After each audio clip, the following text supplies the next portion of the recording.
മനുഷ്യത്വം എന്ന് പറയുന്നത്. നമ്മുടെ ഉള്ളിലെല്ലാം ഒരു മൃഗത്വമുണ്ട്. ബേസിക്കായിട്ട് നമ്മളൊരു മൃഗമാണല്ലോ. അതിന്റെ സ്വഭാവമാണ് ആക്രമിക്കാനും കീഴടക്കാനും ഭക്ഷണത്തിന് മത്സരിക്കാനും. എത്ര വിദ്യാഭ്യാസം ഉണ്ടെങ്കിൽ കാര്യമില്ല. എന്റെ നാട്ടിൽ പറയുമ്പോൾ മാഷമാക്കാനുള്ള ദേഷ്യത്തരല്ലേ.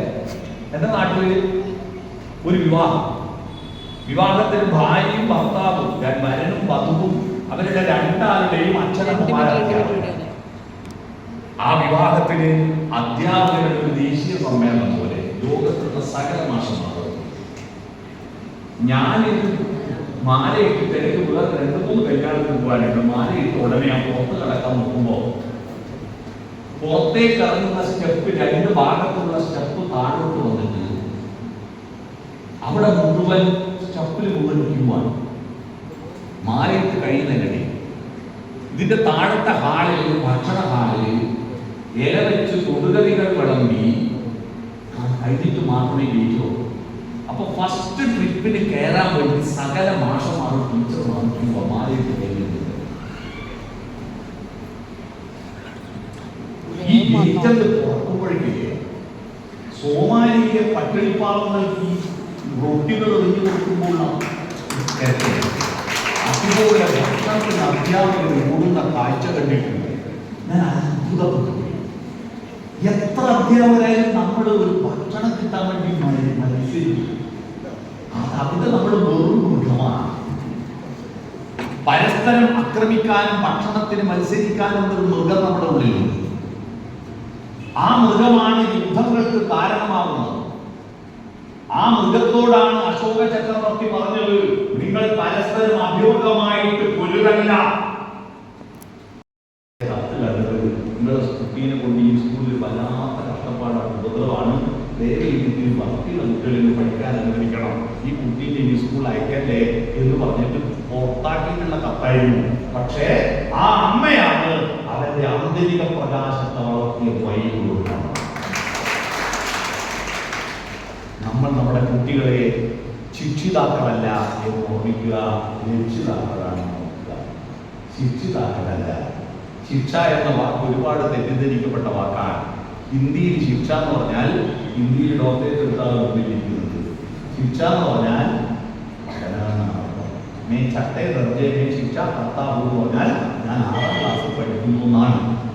എന്നാൽ നമുക്ക് ശിക്ഷ എന്ന് പറഞ്ഞാൽ കണ്ണു വിളിക്കുക, പേടിപ്പിക്കുക, അടിക്കുക എന്നൊക്കെയാണല്ലേ. ശിക്ഷിക്കണ്ടെന്നൊന്നും ഞാൻ പറയുന്നില്ല. പക്ഷെ ശിക്ഷിക്കുന്നത് അവന് ബോധ്യപ്പെടാതെ ശിക്ഷിച്ചിട്ട് കഴിയില്ല. ഈ ശിക്ഷ അവന്റെ മനസ്സിനെ ബോധ്യപ്പെടുത്തുന്നില്ലെങ്കിൽ ആ ശിക്ഷ കൊണ്ടൊരു കാര്യമില്ല. അതുകൊണ്ട് നമുക്ക് പുതിയ കാലഘട്ടത്തിൽ കുട്ടികൾ നമ്മളെക്കാൾ വലിയവരായ കുട്ടികളെ എങ്ങനെയാണ് പുതിയ കാലഘട്ടത്തിൽ നമ്മൾ മാനേജ് ചെയ്യുക? അത് നമ്മൾ ബുദ്ധിയിലേക്ക് താഴുകയാണ് വേണ്ടത്. നമ്മൾ അച്ഛനാണ്, നമ്മൾ അമ്മയാണ് എന്ന ബോധമൊക്കെ നിങ്ങൾക്ക് ഉണ്ടായാൽ മതി. അത് അവനോട് പ്രകടിപ്പിക്കണ്ട. നമ്മൾ അവൻ്റെ കൂട്ടത്തിലാവുക. നിങ്ങളുടെ വീട്ടിൽ ഡെമോക്രസി കൊണ്ടുവരിക. അങ്ങനെ വരുമ്പോൾ അവനിലേക്ക് കാണാൻ അവൻ്റെ സ്ട്രെങ്ത് തിരിച്ചറിയും, അവൻ്റെ വീക്ക്നെസ് തിരിച്ചറിയും. ആ സ്ട്രെങ്തിനെ ശക്തിപ്പെടുത്താനും വീക്ക്നെസ്സിനെ കുറക്കാനുള്ള ഓപ്പർച്യൂണിറ്റികൾ എന്താണെന്ന് ഉണ്ടാക്കി കൊടുക്കുക. ബോധപൂർവം അവസരങ്ങൾ ശ്രദ്ധിക്കുക.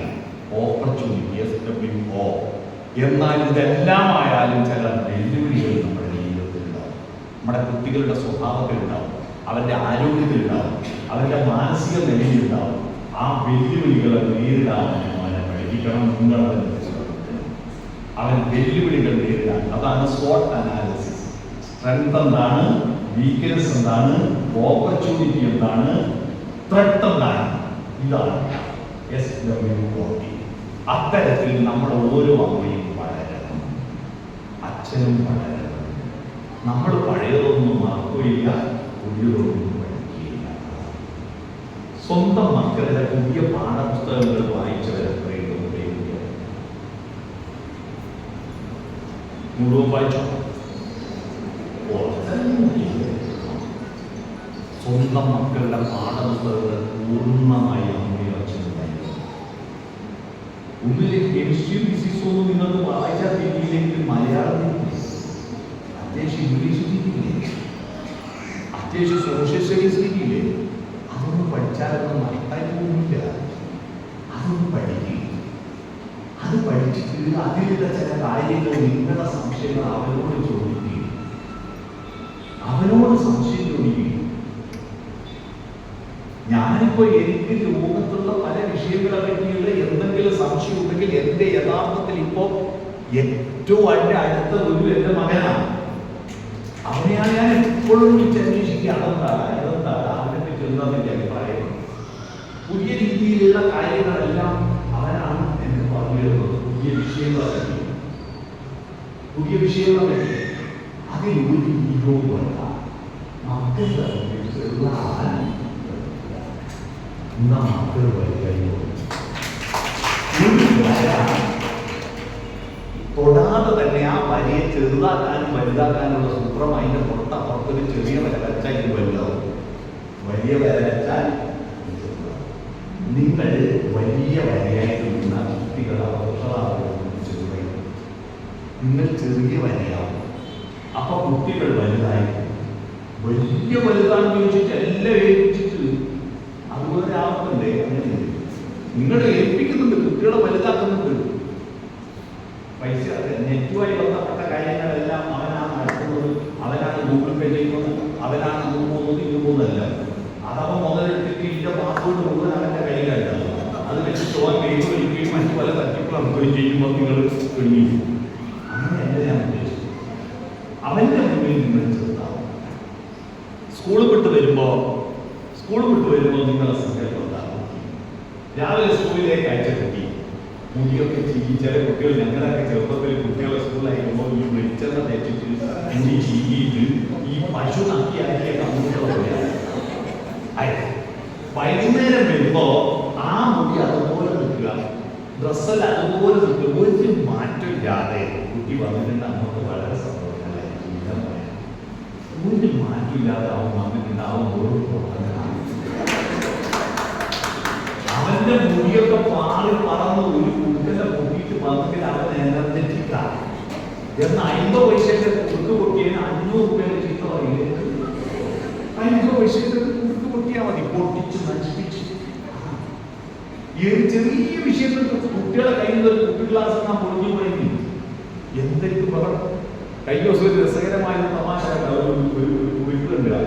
ഒരു വീട്ടിൽ ഒരു ഗ്ലാസ് വീട് പൊളിഞ്ഞിട്ടും ആ വീട്ടിൽ ബഹളമില്ലെങ്കിൽ ഓർപ്പിക്കുക, അത് ആ വീട്ടിലെ അമ്മയുടെ കയ്യിൽ നിന്നായിരിക്കും. രണ്ടാമത് അത് വീട് പൊട്ടിയതിന്റെ കാരണം അമ്മയല്ല, അത് ഗ്ലാസിന്റെ കുഴപ്പമായിരിക്കും. നമ്മുടെ കുട്ടികൾ ചെറിയ ചെറിയ തെറ്റുകൾ ചെയ്താൽ വലിയ ശിക്ഷ കൊടുക്കരുത്. ശിക്ഷ എന്ന് പറയുന്നത് അവന് ബോധ്യമില്ലാതെ നടത്തുന്ന ഒരു ശിക്ഷ, എല്ലാ ശിക്ഷയും അവന് ഗുണം ചെയ്യില്ല, നിങ്ങളുടെ അരിശത്വേ ഉള്ളൂ. കുട്ടികളെ ശിക്ഷിക്കുന്നത് നിങ്ങളുടെ അരിശത്വക്കാരല്ല, അവനത് ഗുണം ചെയ്യണ്ടേ. അപ്പൊ അതുകൊണ്ട് അവന്റെ മുന്നിൽ സ്കൂൾ വിട്ട് വരുമ്പോ എന്താ മോനെ എന്ന മട്ടിൽ അവനെ സ്വീകരിക്കും. സ്കൂൾ വിട്ട് വരുമ്പോ അല്പനേരം സ്കൂളിലെ വിശേഷങ്ങൾ ചോദിക്കും.